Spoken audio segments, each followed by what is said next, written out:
Alright, this is our third movie from the guys at Laika. We've had Coraline, we've had Paranorman, and both were good, so is take 3 any good?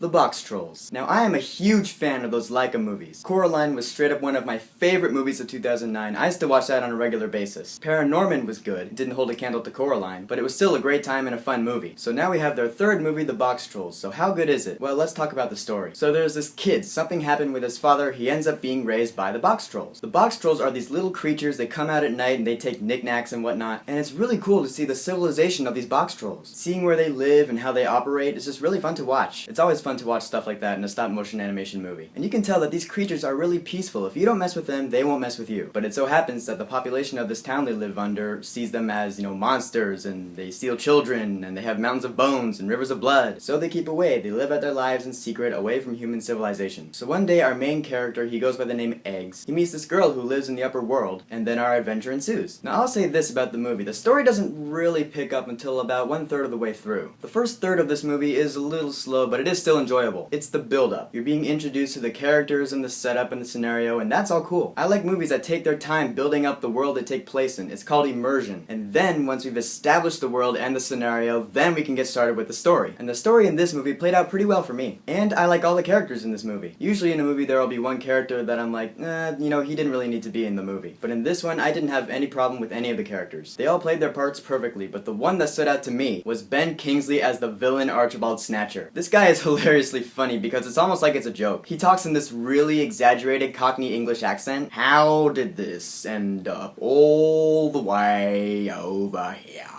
I liked watching him in his crazy antics. And his henchmen, who straight up reminded me of those two guys from Pirates of the Caribbean, they were funny too. I liked watching the main character getting along with this girl and, adapting to human civilization and, proper English culture. The story surrounding that is very, it's heartwarming is what it is. And visually, the movie is awesome. I have always loved stop-motion animation movies ever since Nightmare. And every time a new one comes out, it always impresses me how far the technology has come. And this movie is no exception to that. So great characters, great story, good build-up, even though it is a little slow, but that's fine with me. It was a great time and I had fun watching it. The Boxtrolls gets an A- from me. So what is your favorite movie that Laika has made so far? Coraline, Paranorman, or The Boxtrolls? Go ahead and leave a comment. And don't forget to subscribe.